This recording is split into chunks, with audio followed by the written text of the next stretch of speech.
Всем доброго вечера. Итак, друзья мои, продолжаем снимать серию «Вопросы ведьме» и мои ответы. Это, наверное, третья часть, если я не ошибаюсь. Но я посмотрю, сейчас точно не помню. Итак, я говорила и повторяю, что вы должны отбирать все козыри у ваших недругов, недоброжелателей. Никогда не будьте самоуверены. Как говорил Соломон, даже если против тебя идет муравей, думай, что против тебя идет лев. Это не значит, что ты должен бояться. Должен бояться препятствия, должен бояться завистников, врагов. Нет. Это значит, что ты должна быть готова всегда сражаться и биться за свое имя. И когда, поняв, что против тебя им противопоставить нечего, они будут отходить, это в назидание другим. Ну и кроме всего прочего, есть один большой плюс. Такие существа лишний раз дают возможность почву еще раз обновить мои знания, лекции для вас, пробелы заполнить. Еще раз напомнить о том, каким образом можно сфабриковать, знаете, обмануть, перевернуть истину. И тем самым ты отбираешь те жалкие возможности у них, которые для них были очень важны. И я хочу сказать таким людям, вы никогда не сможете победить сильного человека, потому что сильные люди, лидеры, которые за собой ведут других, они опираются на истину. Истина их главный защитник. Они честны перед собой и перед другими. Вы же воюете ложью. А ложь, знаете, у лжи ноги коротки. Когда люди срезают кусочками там твои слова сказанные, лекции, прямые эфиры, вставляют сюда, то есть они создают видимость истины. Такие люди никогда не достигнут успеха. Ложь не помогает. У лжи очень слабая энергия, ничтожная энергия, которая тянет в бездну. Ложью можно некоторое время убедить и кого-то как бы за собой забрать, знаете, вести за собой какое-то количество людей какое-то время, но недолго. Поэтому, когда вы подлостью и ложью хотите победить человека, замечательно понимая, что сказанное вами неправда, но вам все равно, вы готовы... То есть вы хотите победить любой ценой. Любой ценой не побеждают. Как говорил великий царь Арташес, законодатель, подлыми поступками благородные цели не достигаются. Мне было бы стыдно просто так вырезать кусочки из роликов и пытаться убедить людей, что это правда. Но есть люди, которые ничем не гнушаются, они агрессивно и одержимо пытаются меня победить.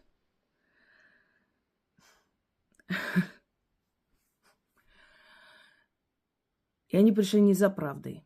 Но я сказала тогда и говорю сейчас, я буду отбирать любую возможность у этих существ как-либо коснуться моего имени, которое я создала великим трудом за много лет, более 20 лет. Любую попытку. Высунули голову и получают сапогом по морде. Итак, начнем. Значит, первое. Поскольку там ничего интересного нет, и можно выбрать вот эти вопросы, которые я выбрала, где-то 8 вопросов. Это я выбрала из 11 или 12 роликов. Представляете, какая там белиберда, вода и ни о чем, что надо 12 роликов. Хорошо, что я их не смотрю, потому что это вот это детский сад с одеванием всего золота, что дома есть, чтобы показать свое богатство и хорошую жизнь. Всегда примитивные люди считают, что надевая на себя, нацепляя все, что у них там за жизнь накопилось, и вокруг рук переворачивая несколько раз цепочки в виде браслетов, что вообще колхозность, они тем самым доказывают всем, что у них в жизни все хорошо. Вы знаете, я знала очень богатых людей, архибогатых людей, которые ездили на Ниве. Обычной Ниве. У них миллиарды и сейчас есть. Ездили, объездили весь мир. Но ездила она на Ниве. Вот нравилась ей Нива и все. И ничего на ней не было. То есть она могла в каких-то вечеринках позволить себе там носить очень дорогие такие вещи, старинные, знаете, от каких-то там князей, доставшиеся там или купленные их семьей. А в остальное время это простой человек. То есть кто пытается демонстрировать свое богатство? Нищеброд в душе, выскочка, неуверенный в себе человек. И надевая все свои украшения, выступая вот так вот, пытаясь показать, что у меня есть украшения, человек делает на это акцент. Посмотрите, я себе что-то купила, я не бедная, несчастная. Посмотрите, я с карты вот столько трачу.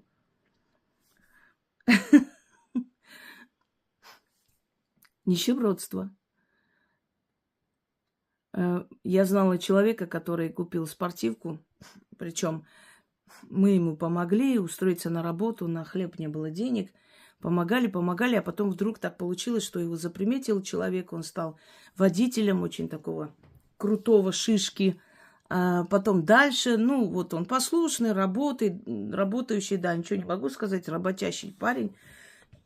Но вот в душе остался тем самым неуверенным, бедным человеком. И он... Причем нищебродами могут быть и очень богатые люди, кстати говоря. И он приходил к нам, и на его спортивке было видно, там он куда-то ездил, купил себе спортивки, что-то именно валютные там были магазины. И сейчас есть, по-моему. Я сейчас точно не помню, то ли $3000, что-то в этом роде. И чек висит сзади. Я пошутила, говорю, это твоя цена, что ли? Он, ой, черт, я вот забыл, видимо, забыл срезать. И не срезал, он прям так и пошел. Потом другие вещи точно так же. И вот у него амнезия, склероз, он вечно забывал чеки срезать. Он хотел нам показать, что у меня есть вещи по $3000 и так далее. Понимаете? Вот это тот же случай. Сувать камеру в руки вот так вот. Честно, смешно.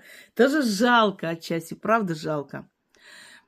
Есть люди, которые способны жалеть даже врага. Реально. Когда в тебе есть человеческие чувства, ты смотришь, ты понимаешь, вот реально жалкий, бедный человек. Вот сиротская душа. Ничего не было в жизни. И резко где-то появилась. И теперь человек пытается, знаете, такая оговорка по Фрейду. Ведь мы все, что делаем, мы делаем подсознательно, не осознавая иногда. Не обязательно говорить. Наши все действия, это наше подсознание нас ведет и управляет нами. И когда человек постоянно поправляет челку, сует руки в камеру, это он хочет вам сказать, вот у меня есть золото, у меня есть, вот видите, это новый, раньше не было в роликах, вот теперь вот посмотрите, вот золото, а вот это вот цепочку, видите, какая толстая. И вот в этот момент ты жалеешь человека, ты в нем видишь подростка незрелого, который настолько незрелый, что думает, что его статус определяет то, сколько золота на нем. На Кавказе, поскольку я в Закавказье родилась, там с Нохом очень много золота дарят. Но когда выгоняют их, все это отбирают, да, и дарят, и свекровь все это золото берет и закрывает у себя. Она должна просить разрешения, можно я там возьму. И до сих пор так во многих семьях. И в России также было. Дело не в Кавказе или в чем-то. Патриархальные семьи. Свекровь, хранительница очага, у нее все золото. И то, что она надевала на какую-то свадьбу, и вот так вот сверкала радостно, вот это вот такой же момент, вот руки показывала, чтобы все смотрели. Знаете почему? Потому что радовалась, что ей дали, она хотела свой статус показать. Потому что знает, что пойдет домой, у нее отберут и запрут, закроют, и она там долго еще не увидит. То есть она не хозяйка этого всего. Она просто декорация, на которую вешают это все, показывает свой статус, статус своей семьи. У нас дядина жена смогла добраться до своего золота только когда свекровь умерла. Она и просила, и умоляла, у нее уже самой были внуки и есть. Она не отдавала. Нет, ты где-то потеряешь. Это уже старые вот эти советские кольца, помните, этими корундами искусственными, рубинами и так далее. Нет, ни в какую она не отдала, пока не умерла. Эти золотые вещи не смогла оттуда привезти уже под 60 лет только. Их уже и носить-то стрёмно. Мода вышла давно. Вот о чем речь. Что люди, которые резко что-то получают, они, знаете, есть такая армянская поговорка, от своей судьбы они удивлены, от своего везения, что вот не ожидали. Это мы, когда подсознательно считаем, что мы этого недостойны, но нам это дали. И мы хотим показать, смотрите, я все-таки достойна, видите, у меня есть, вот, посмотрите. И в этот момент человека жалеешь. Ты в нем видишь недоросшего подростка. Того самого недоросля Фанвизина. Ну, конечно, этим говорит там недоросль, Фанвизин. Не надо им думать особо. У них мозг может лопнуть случайно. Им такие вещи непонятные. Первое. Что было в этих 12 роликах, снятых, между прочим, в эти дни. То есть очень короткое время. Первое. Что эти люди очень счастливы. Ничего силы с ними не сделали. Давайте я не буду возвращаться к этому вопросу еще раз, потому что не на словах просто абы что-нибудь сказать, а фактами доказано, фактами, которые в общем доступе. Это есть у нас общий реестр, да, по-моему, или как там, общая база данных должников. Фактами доказано, что у этих людей долги, суды и прочее, прочее. И потеря жилья, имущества. Это фактами доказано было и показано. Поэтому каждый раз возвращаться к этому я не буду. Потом. Люди, которые счастливы, у которых все хорошо, у них нет такого одержимого желания тебя победить. Ну, потому что у них своя жизнь есть. А когда человек твоей жизнью занимается, это значит, у него очень нехорошая жизнь. И ему настолько тяжело и тяжко в жизни, и настолько больно, что он пытается эту боль излить на кого-нибудь. Ну, любой нормальный человек, чуть-чуть понимающий психологии, не обязательно быть Эйнштейном, это понимает. Никогда не преследует никто другого из-за своей хорошей жизни. Уверенные в себе, самодостаточные люди, у которых своя карьера, своя жизнь, такой фигней не занимаются. Поэтому об этом не будем говорить. Я обожаю вот эту игру «Кошки-мышки». Посмотрим, до куда мы дойдем, говоря по-деревенски. Далее. Значит, ролик. Мой ролик взят про реинкарнацию. Во-первых, друзья мои, говорю и повторяюсь, если кому интересно, посмотрите мою лекцию. Реинкарнация, миф или реинкарнация не существует. И это правда. Каждая душа приходит в этот мир родиться один раз. Нет никакой реинкарнации, нет никакого перерождения. Это восточная философия. Я вам скажу, что в Индии очень многие течения индуизма не признают реинкарнацию. И вот то колесо сансары, это, скорее всего, и вероятнее всего, это переход человека с нашего мира в тот мир, то есть в то место, которое он заслужил. Вот что он заслужил в этом мире, в том мире он это и получит. И перемещение души между мирами, когда душа заслуживает прощения. Помните, дневной дозор, ночной дозор, тоже снято об этом сказано. Я на каждую тему очень подробно, много со всех сторон снимала, рассматривала эту тему, поэтому не осталось пробелов. Колесо сансары. Перемещение души в потустороннем мире. С одного слоя астрального мира на другой и так далее. Если он получает прощение, идет выше и выше или останавливается на каком-то месте. Вот и колесо, оно крутится. Или останавливается и стоит. А есть души, которые попадут в свой мир, в свое место и дальше никуда не пойдут. И в хорошем, и в плохом смысле. И то, что некоторые люди говорят, а как же, во-первых, рождаются похожие люди. Вы знаете, у нас с вами есть огромное количество двойников в нашем веке. Их не меньше будет и в другом веке, и в прошлом было. Поэтому, если взять, заняться этим, вы можете найти похожих на себя людей из прошлого, настоящего, и еще в будущем будут, не знаю, миллионы людей. Это ни о чем не говорит.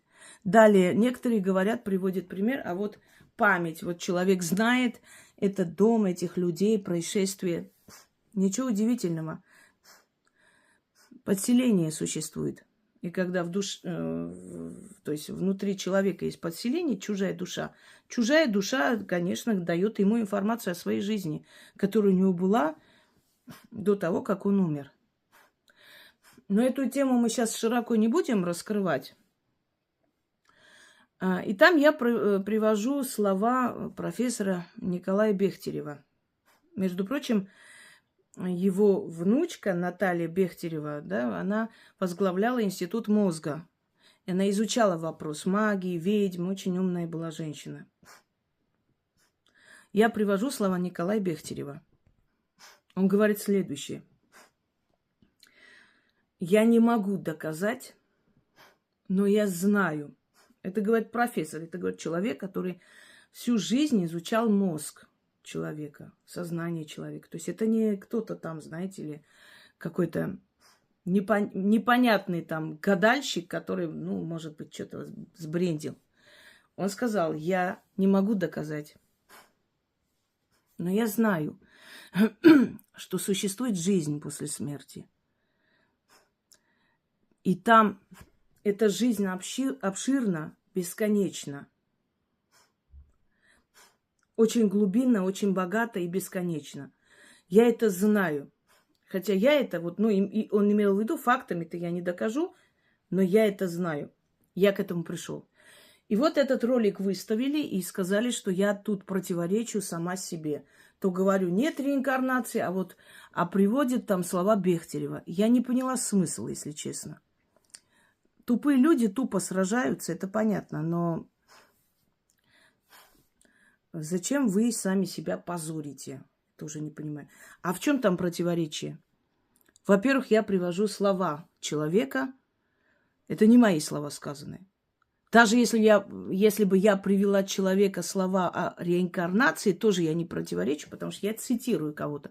Но здесь вообще слова о реинкарнации нет. Это сказано бесконечно. Жизнь после смерти бесконечна. Это не говорит о том, что бесконечно рождаются или перерождаются. Он имел в виду, что душа бессмертна, она бесконечна. То есть там жизнь не заканчивается.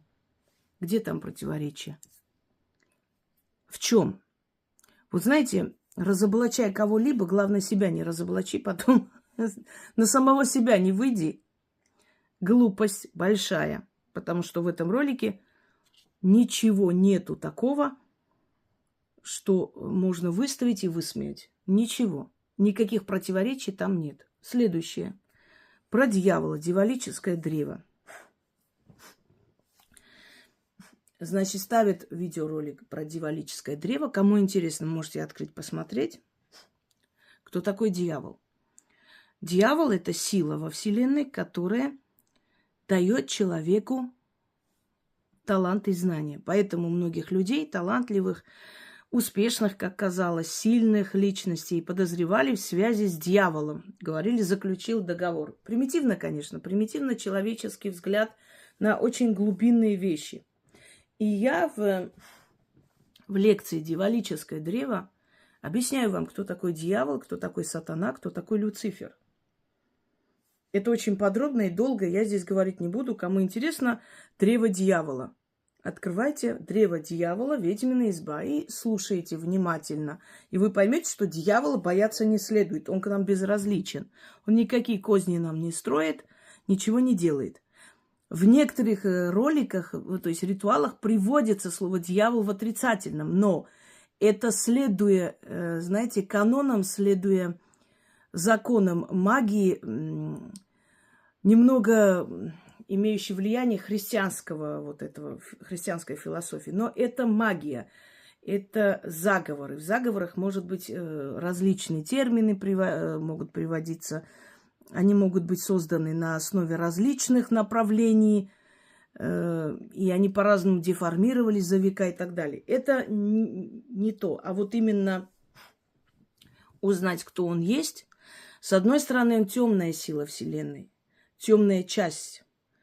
С другой стороны, эта темная сила, она отвечает больше. Понимаете, дьявол – это интеллект Вселенной. Вот так можем сказать. Интеллект.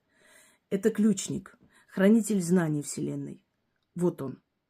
И даже боги к нему приходят и обращаются, когда им нужны тайные знания. Итак, древо дьявола. Интересно, откройте, слушайте. Выставили древо дьявола и срезали, вырезали. Вы представляете, это сколько надо моих роликов пересмотреть? Совершенно разных тем, разные тематики, чтобы оттуда вырезать, сюда принести. У меня же более 28 тысяч работ. Вы вот представьте, это какая одержимость. И вы еще говорите, это счастливые люди. Так вот. И вырезка, значит, из другого прямого эфира, где я кого-то послала, сказала, иди отсюда, этот дьявол твой, придуманный церковью, лукавый и прочие, это сказки попов и придуманный церковью, давай. Но, желая очернить меня, они не учли тот факт, что ведь вы вырезаете кусочек. А почему я ему это сказала? Потому что внизу было написано о том, что вот все от лукавого, дьявол искушает человека. И я в сердцах сказала, вот этот дьявол-искуситель, придуманный церковью. То есть вот тот искуситель-дьявол, которого вы представляете и всем говорите, это выдуманный церковью термин, что он есть какой-то искуситель, враг человечества и так далее. Это так смешно, когда люди говорят, что занимаются магией, и сидят и врагами человечества называют бесов, называют демонов, дьявола. Понимаете, ты сразу понимаешь, что это обычные курицы из кухни, которые взяли карты в руки и возомнили себя ведьмами. И вот кудахтают. А враги человечества – это обычные люди, обычные бабы, живущие обычной жизнью, и не самые умные, не самые начитанные бабы. Точнее, совсем не начитанные. Они идут по одной схеме. Вот как все, так и мы. То есть у них нет стандартного мышления, во-первых, у них нет мозгов, у них нет знаний. А самое главное, у них нет этой силы, которую они пытаются кому-то там внушить. Вся их сила – это сплетни.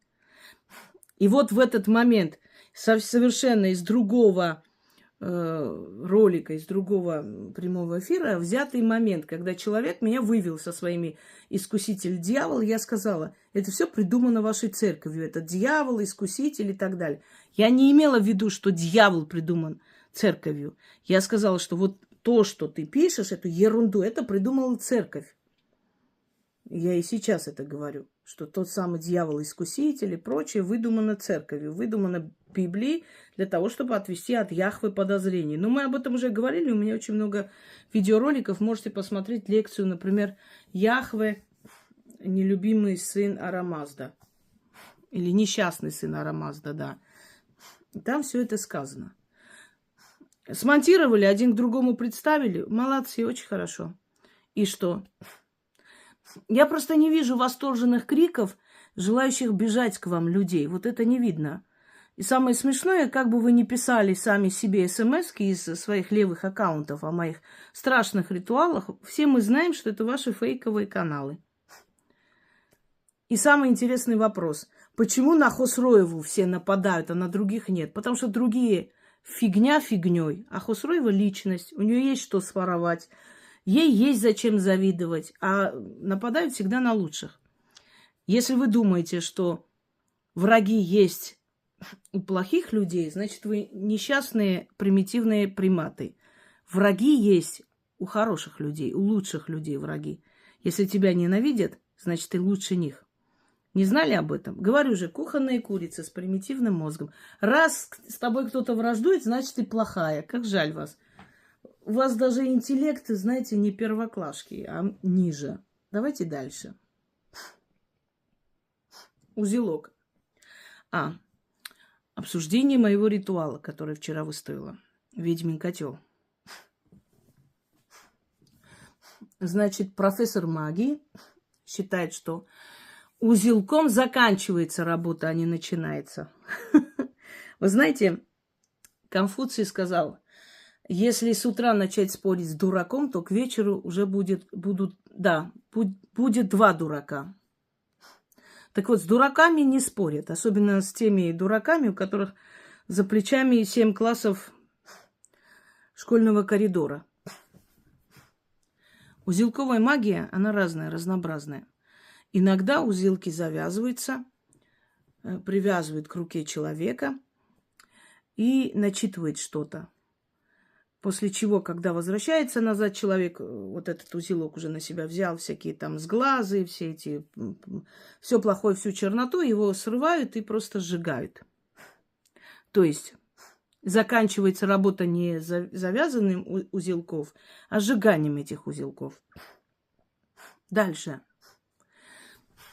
Узелками можно начать работу, узелками можно завершить, смотря что ты хочешь. Чего ты хочешь добиться.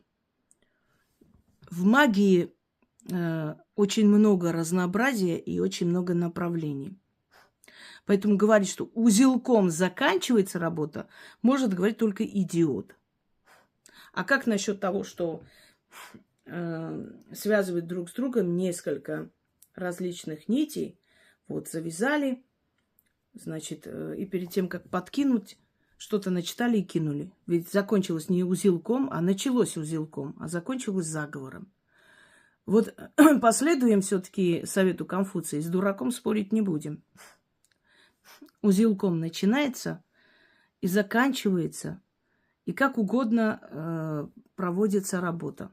Потому что этих работ сотни тысяч, если не больше. Далее.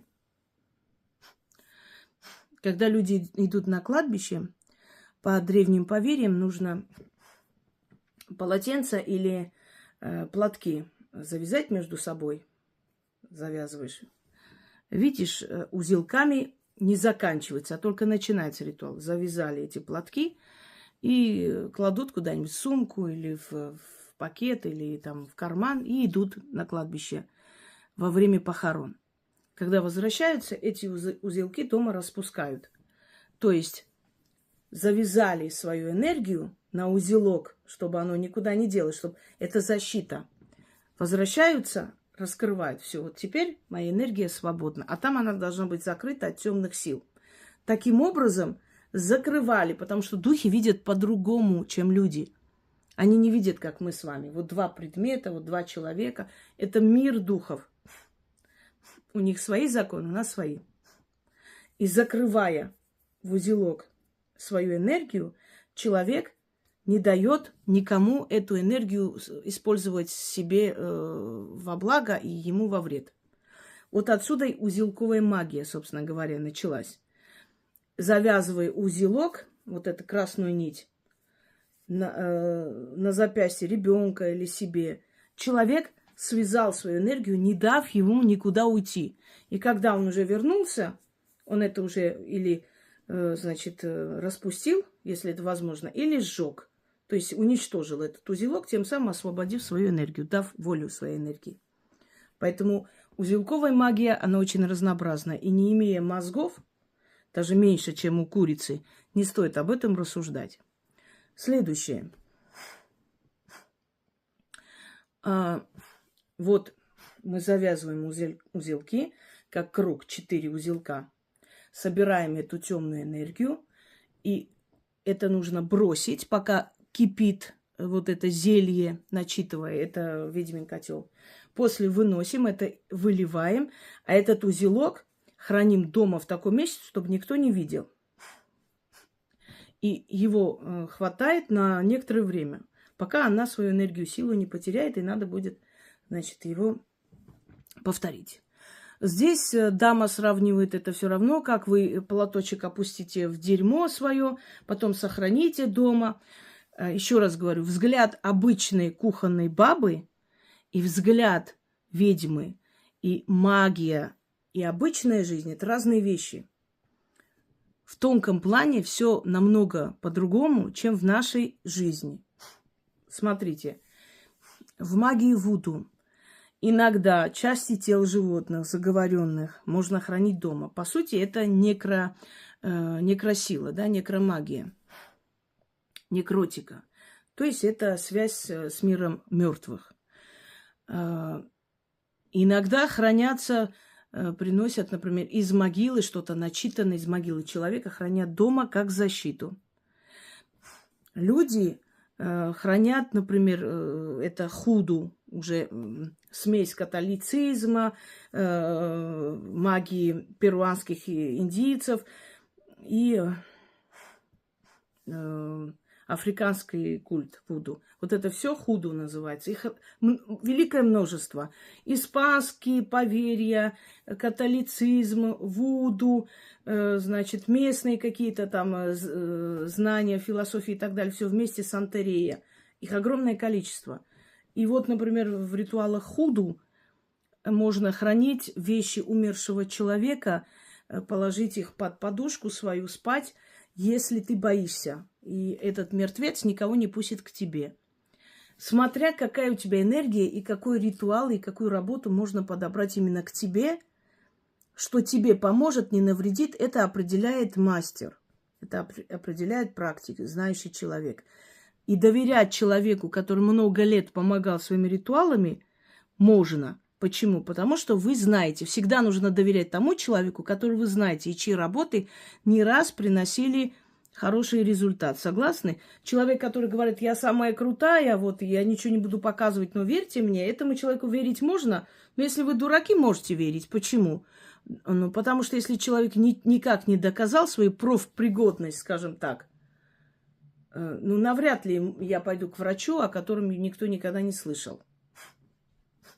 Итак, зелье нужно вылить, а вот эту веревку надо хранить в таком месте, чтобы никто не нашел. Почему? Естественно, все нужно перевернуть и сказать, что вот злая сила останется, злую силу, и ладно, если бы там выкинули веревку или там чего-то, а тут дома хранить, объясняю, для особо тупых. Эта веревка связывает злую силу и закрывает энергию дома, закрывает от злой силы. То есть она начитана так, чтобы закрыть энергию дома от злой силы. И привязывает эту злую силу, не давая ему трогать дом и энергию дома. Если, вот смотрите, какая она умная голова. Голова, которая должна шапку носить или челку. Если эту веревку выкинуть, его могут найти дети, например. Она заговоренная, она может навредить человеку, потому что туда пришла эта злая сила, она связана в этой веревке. Либо эту веревку кто-то найдет, поиграет, разорвет. То есть она отпустит эту злую силу раньше срока. Там же отмечено, раз в месяц повторяйте, значит, его хватит на месяц вот этой чистки. Потому что мы все время, мы живем в обществе, мы же не живем где-то на необитаемом острове, чтобы никто нас не сглазил, не сурочил, не ненавидел и так далее. Естественно, время от времени нужно повторять. Так вот, если эта веревка будет выкинута, она сгниет за короткое время, меньше, чем за месяц. Значит, разорвется, и твоя работа будет на смарку, потому что это все вернется. Поэтому нужно эту веревку до того срока, сколько нужно, чтобы обновить. Она же не вечно там привязана, эта сила.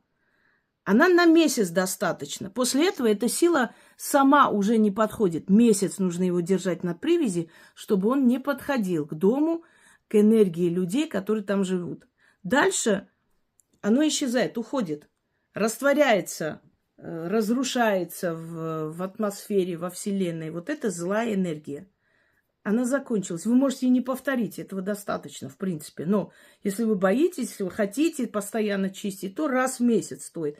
То есть я умная голова, говорящая голова, оборвалчик. Вот помните, да, Шариков, что там говорил, первое слово, оборвал. Ну вот из этого оборвальчика, собственно, вот они и произошли. Так вот, там четко обозначается месяц. Это должно храниться месяц, чтобы за месяц эта сила была привязана и не имела возможности усилиться и возвращаться. То есть ты не только уносишь его, ты не даешь возможности ему вернуться, снова питаться твоей энергией, твоими нервами и твоими домочадцами, да? Ты привязала его. И поскольку это должно быть надежно, это должно храниться у тебя. Это как ключ, которым ты закрыла двери, и ключ хранишь у себя. Если вы закрыли на ключ двери, где сидит лев, клетку, да, двери клетки, вам спокойнее. Это все равно, как вы этот ключ, которым закрыли зверя, отнесете где-нибудь положите там на улице, и какой-нибудь ребенок возьмет этот ключ и ради интереса начнет пробовать на всех дверях и откроет эту вот клетку льва. И сам погибнет, и вас обречет на гибель. Понимаете? Поэтому то, чего ты опасаешься и боишься, то, что ты на ключ закрыла, это должно быть у тебя, чтобы нигде никто его не порвал, не разодрал, не раскрыл. Понимаешь? Умная женщина. Опять говорю, ты своим кишлакским умом хочешь умную армянку победить? Не получится. Люди мне доверяют, потому что знают, что я знаю, что я делаю. Потому что они пробовали мои работы много раз. И они знают, что даже если в некоторых вещах они могут не понять, или сомневаться в чем-то, или не осознать до конца, как это происходит, они доверяют мне, потому что знают, что я знаю, что я говорю, что я даю. Когда мы дома делаем на ключ, закрываем беды на ключ, и ключ храним у себя. Правда? И беды на ключ закрывает человек. Это древний метод. И замок хранит дома, и ключ отдельно у себя хранит. Или может ключ унести, кинуть в реку, понимая, что там-то точно никто не достанет, не придет, это не откроет. Но беды-то мы закрыли, она у нас вот в этом замке, и она дома находится. Оборвалчик, оно же дома. Так тоже можно сказать, беды у себя храним, как так можно? Это магия. Шарикова, госпожа Шарикова, это магия. Магия и жизнь обычная, которую мы видим, разные вещи. Нельзя проводить параллель взглядом обычной бабы. Это магия.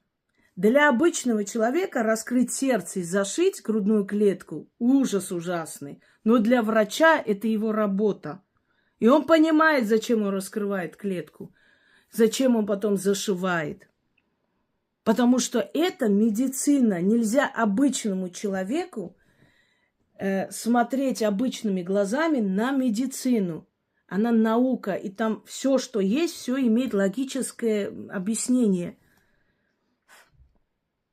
Нельзя обычного человека пускать в лабораторию врачей, потому что у нас будет шок, потому что для нас раскрытый там человек, который лежит, или мать с младенцем, разрезанные, там, не знаю, раскрытые, как потрошенные, как цыплята, у нас это вызовет ужас и ненависть к ним. Но они это сделали, чтобы узнать, от чего человек погиб. Чтобы написать медицинское там освидетельствование, то есть освидетельствование смерти, от чего человек погиб. Может, их убили, может, их отравили, может, надо найти преступника. Но если мы такую картину видим, мы врача возненавидим, потому что ребенок, и он раскрытый. Но он врач, а это его работа. И мы доверяем врачу. Мы понимаем, что это надо, он знает, что делает. Вот то же самое в магии. Когда ты обычная баба, у которой кроме супов и борщей ничего нету, и ты берешься вдруг обсуждать магию, у тебя получается вот этот оборвал. Это смешно. Никогда нельзя смотреть обычным взглядом на магию. Никогда нельзя рассуждать общечеловеческими терминами о магии. Это совершенно разные измерения, друзья мои, абсолютно. Понимаете? Это непонятно для кого-то. Как можно просто наговорить на расческу, когда у тебя волосы лезут? Наоборот, расчесывать это с точки зрения человека неправильно. Расчесываешь, ты дергаешь волосы, ты их больше отрываешь. А вот с точки зрения магии ты их расчесываешь, начитываешь, ты наполняешь их энергией, и они перестают выпадать. Вот два разных взгляда. Врач скажет, не расчесывай. Некоторое время мажь там всякими мазями, не расчесывай, чтобы больше не оторвать. Иначе там облысеешь. А ведьма скажет, расчесывай и начитывай. И тогда у тебя перестанут падать волосы. Видите, два разных взгляда. Есть взгляд наш, обычный, человеческий, а есть ведьмин взгляд. Поэтому, о чем мы говорим? Не лезьте никогда в магию, если вы обычные бабы. Не лезьте. И не рассуждайте. Вы выглядите при этом идиотками. Потому что понятия не имея обо всем, о тонкостях, вы рассуждаете как обычные женщины. А обычная женщина не может и не имеет права обсуждать магию. Далее. Болезни и врачи. Тут, честно говоря, я вообще ни черта не поняла. Ну да ладно. Вот. Сначала говорили, что я якобы лечу, и когда я объяснила еще раз, что лечением заниматься должны врачи, более никто не имеет права, теперь перевернули пластинку в обратную сторону. Значит, про болезни врачей, что если врачи не находят ваши болезни, это значит порча. Ну, не всегда. Иногда врачи тупые, иногда люди не особо утруждают себя дальше своего района ехать к более нормальным, разумным, сильным врачам и узнать, что у них происходит. Многие болезни, конечно, заговариваются. И испокон веков это делалось и делается. И если действительно врачи не видят, не понимают, что происходит с человеком, очень может быть, что на нем, например, кто-то оздоровился, подлечился. Да, это возможно. Только я не поняла, в чем проблема. Ну, если врачи не находят, и люди приходят ко мне, я помогаю. Дальше что? Ничего не поняла. Вот настолько это вот, знаете, шариковский вот, как там, говор или непонятно вообще. Ну, когда человек необразованный, он не может донести свою мысль. Это мы упустим, потому что я ничего не поняла. Так, про порчи. Ага. Кому вы нужны вам порчи делать? Вы что там порчи? Вы что, министры там? Вы богатые люди, вам порчи делать? Мои слова. Когда некоторые люди одержимо ходят по бабкам, и я говорю, вы задумайтесь над тем, кто вы есть, чтобы вам порчи делали день и ночь какие-то, и это очень дорогое удовольствие. Мои слова одно и то же. Они даже не замечают, как они у меня берут и учатся. Еще раз повторяюсь, да, есть люди одержимые. Одержимые этими порчами. Им везде мерещатся порчи, заговоры какие-то вселенского масштаба и прочее. Есть такие люди. И очень много из тех людей, которые думают, что им сделали порчи, на самом деле страдают от собственных ошибок. Вот она взяла, перевела деньги какому-то мошеннику. И теперь вот у меня, наверное, порчи. Это такой инстинкт самосохранения. Легче спрятаться за всякими этими порчами и прочее, чем признать, что ты глупый человек. И тобой можно манипулировать. Мы все имеем право на ошибки, мы все иногда ошибаемся в своей жизни, иногда любим и не видим чего-то. Да, это нормально, так бывает, мы же люди, мы опыта набираемся таким образом. Но когда ты уже взрослый человек, и когда об этом мошенничестве миллион раз сказано, по всем этим раструбили, и ты все равно попадаешься туда, даже понимая, что тебя обманывают, но тебе так интересно, потому что интересный мужчина, красивый, красавец, умница, с тобой разговаривает, а фото совсем даже не его стоит. И если ты это сделала, то не порча виновата. Виновата твоя тупая голова. Но намного удобнее, легче сваливать все на порчи тогда, как бы ты ответственность не несешь. Вот как, например, очень верующие люди прячутся за боженкой. Вот живет человек там с дураком, который бьет детей, не работает, ничего не делает. И она говорит, мол, как там, Господь терпел и нам велел и так далее. Это убежище слабых, ничтожных людей. Всю ответственность кинуть на Господа, всю ответственность писать на порчи для того, чтобы самому не исправляться.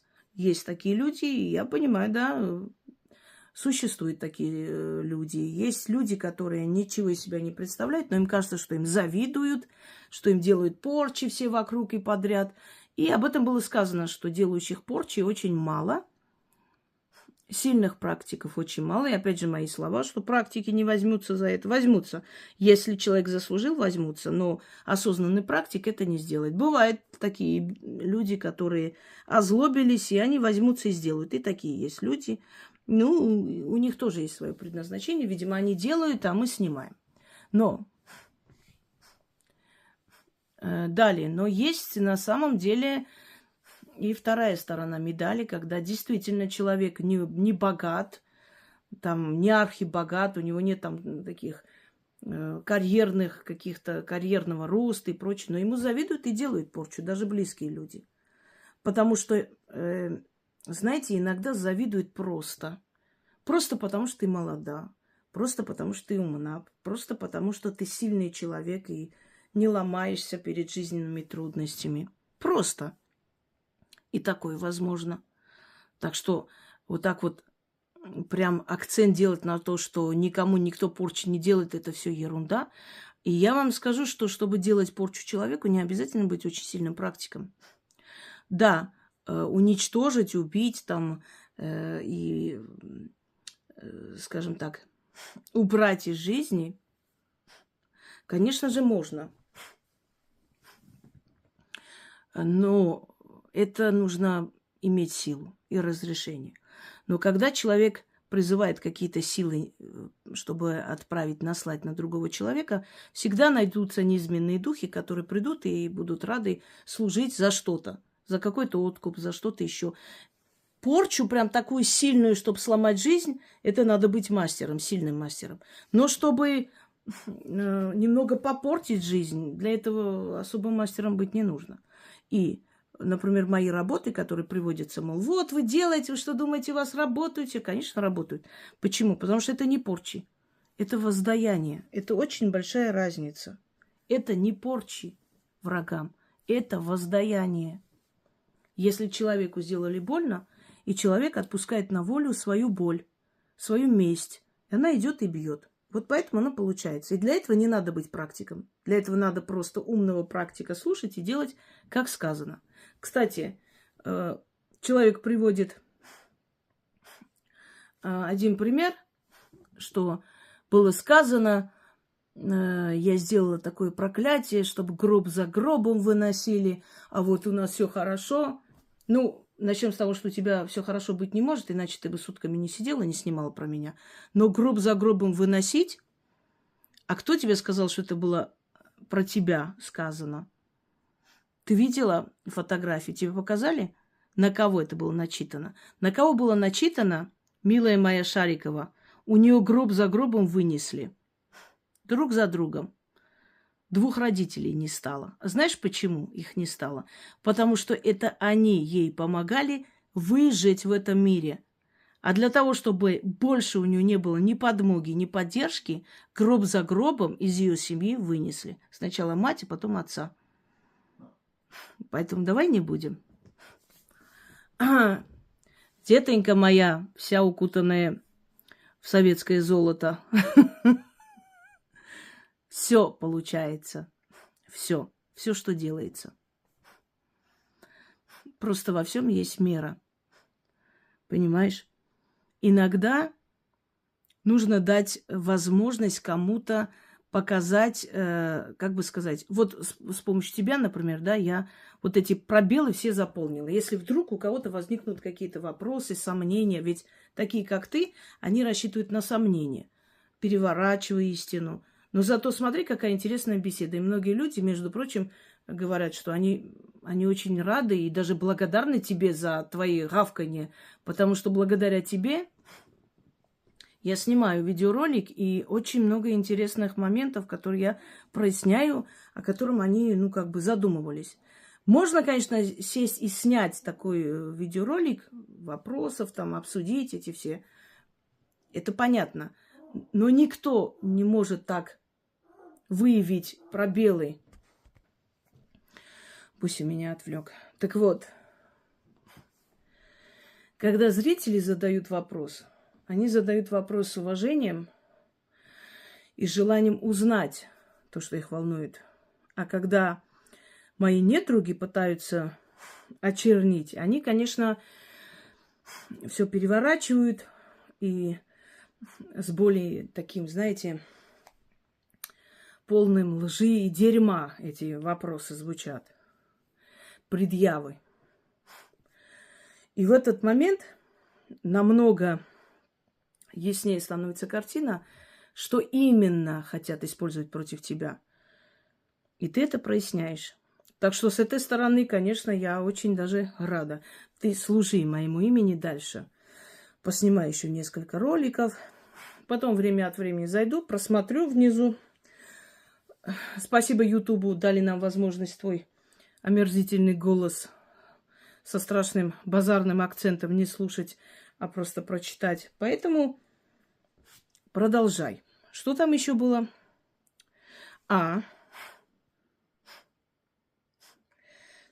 Значит, изобретатели, армяне, изобретатели различных, авторы различных изобретений, которые тоже почему-то выставили. Их очень сильно раздражает моя национальная принадлежность. Ну, что делать? Придется вам смиряться.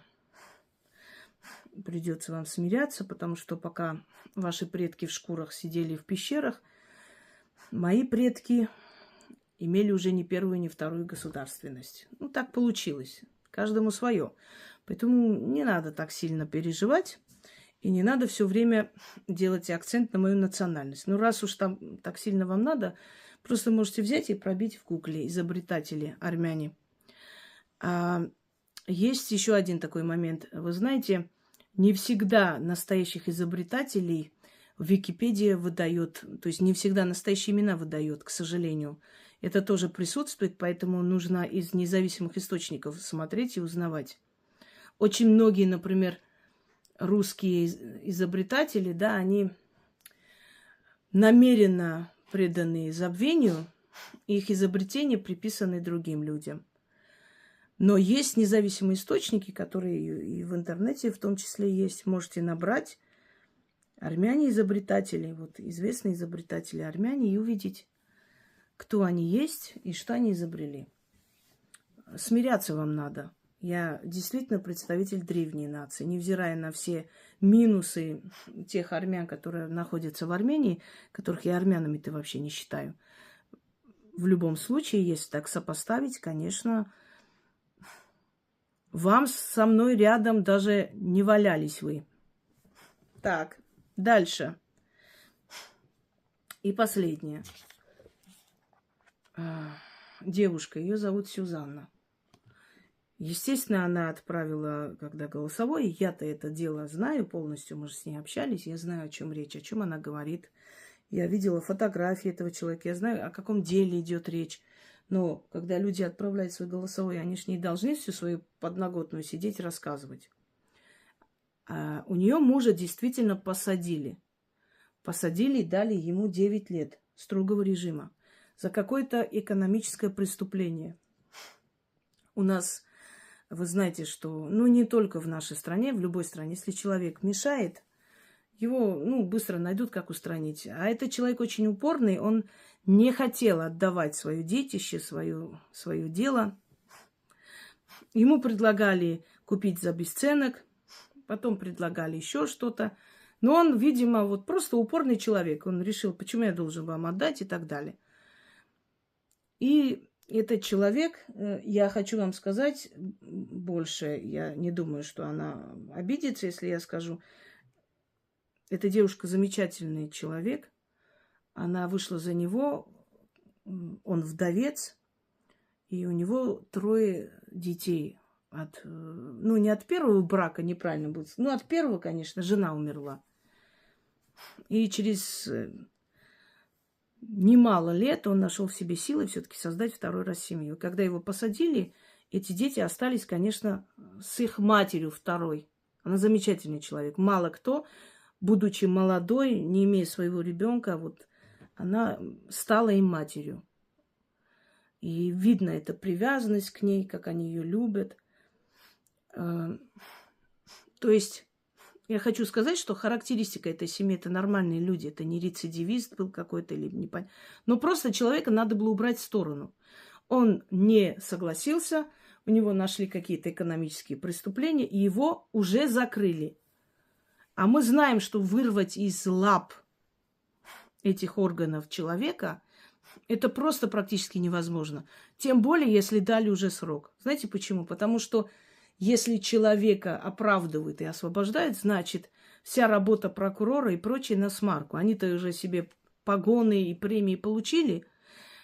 К сожалению, со сталинских времен мало что изменилось. Нужно делать акцент на то, чтобы показать истину. И писать премию следователю, прокурору нужно за хорошую работу. Вот они проделали хорошую работу и поняли, что человек невиновен, и зря не посадили.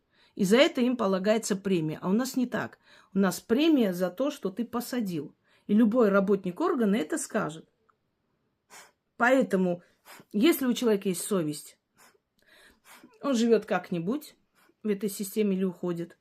Если у человека нет совести, он просто акцентирует внимание на то, что побольше посадить. Потому что это его резюме, понимаете? Это его погоны, это его карьерный рост и так далее. И именно поэтому было невероятно, чтобы уже с состоявшимся приговором дали срок, и не 10 дней на обжалование, а прошло уже несколько месяцев, и его вытащили. Здесь акцент делается у этой бабы, вот, которая там сняла ролик. О чем? Что вот голосовой она услышала. Она сказала, что моего мужа посадили на 9 лет по фиктивному делу. И я делала работу, я ей помогла и сказала ей самой, что делать. И вот совместными усилиями он вышел. И она очень благодарна и так далее. И вот это существо говорит: это как же у вас ваша ведьмина изба, вы приходите из бушата? Из бушата? Так смешно просто. Кишлак. Это как получается, она говорит, что вот ваши ведьмины избы вы сидели, и твоего мужа вдруг посадили. Ты же ритуалы делала. А в твою тупую голову никогда не приходит такая гениальная мысля, что люди ищут помощи, когда у них трудной ситуации. Кто тебе сказал, что она меня знала до того, как ее мужа посадили? Многие люди приходят ко мне, ища помощи, спрашивают знакомых, где можно найти человека, кто бы помог, кто бы сказал, что делать и так далее. И они приходят и узнают обо мне. Вот как раз она обо мне узнала, когда с мужем случилась эта беда, когда его посадили, уже прошло там или 2-3 недели, она нашла мой канал, ей посоветовали. Она мне написала. Почему хочется делать людям акцент на то, что они сидят и у них какая-то беда случилась? Нет. Они приходят, когда у них беда случается. Те женщины, которые на моем канале просят купол ведьм, их сыновья возвращаются живыми. Но есть много женщин, которые приходят и просят узнать, где их сын, который пропал. И я вижу, что он погиб. Они приходят, когда уже пропал сын, когда он уже там находился, и о нем нет сведений, например. Тогда они начинают спрашивать. Люди ищут ведьму, когда у них беда. Понимаете? Просто у кого-то такая маленькая, может быть, беда. Ну, там личной жизни нету, какой-то что-то еще, какие-то долги. Вот приходят, находят, остаются, все исправляет. А есть люди, которые приходят, когда эта беда уже случилась, они ищут помощи. И вот эти люди, чьих детей я нахожу и говорю, где они находятся и так далее, эти люди нашли меня после того, как эта беда случилась. Большое желание, конечно, представить, выставить меня в черном свете, но ничего страшного. Так вот, это адвокаты работают. А почему адвокат, который работает, замечательный такой адвокат, не смог помочь ему до того момента, как я стала с ними работать, и как она начала делать мои работы? Почему до этого тот же самый адвокат не смог ничего сделать? Когда тогда было намного легче его вытащить, помочь ему не сесть. А когда он сел, и 1000 раз стало труднее эта задача, адвокат смог его вытащить. Как вы думаете, почему? А я вам скажу, почему у этих людей не то что сомнение, а желание обнулить это. Понимаете, когда человек сам не верит в магию, он не может смириться с тем, что это реально, и это происходит, и это правда. Человек сам не верит в магию. Я, например, верю, что возможно магией вытащить человека из тюрьмы или сделать так, чтобы приговор был мягче или не было вообще никакого, или оправдали. Когда такого в истории, например, этого района никогда не было. И вот на этот раз случилось. Таких случаев у меня много. Жаль, но я не смогу без ведома людей назвать их имена, показать переписки. И не надо, зачем? Вы и так столько слышали, что этого более чем достаточно. А я знаю. Знаете почему? Потому что я верю в магию, потому что я живу этим. Потому что это часть меня. Я не просто говорю, я говорю то, чем я сама живу. И когда я знаю это все, если мне кто-то скажет, вы знаете, вот когда-то там была женщина, я ходила к ней, вот, не знаю, моего мужа посадили, а потом она помогла, его вытащили, я скажу, я верю. Значит, она была настоящий мастер и смогла помочь. Я поверю в это. Почему? Потому что у меня самой такого много, таких случаев. Я сама многих людей так вытащила. Я знаю, что это возможно. А когда ты никто, мы же говорим, судят по себе. Вот это вот древнее изречение, понимаете, народ очень мудрый. Не суди по себе, со своей колокольни судишь, по себе судишь, своим аршином меришь. Это все истина. Когда человек сам не может это делать, он не верит, что это возможно. Вот так и сделай, и поймите, как происходит и кто есть кто.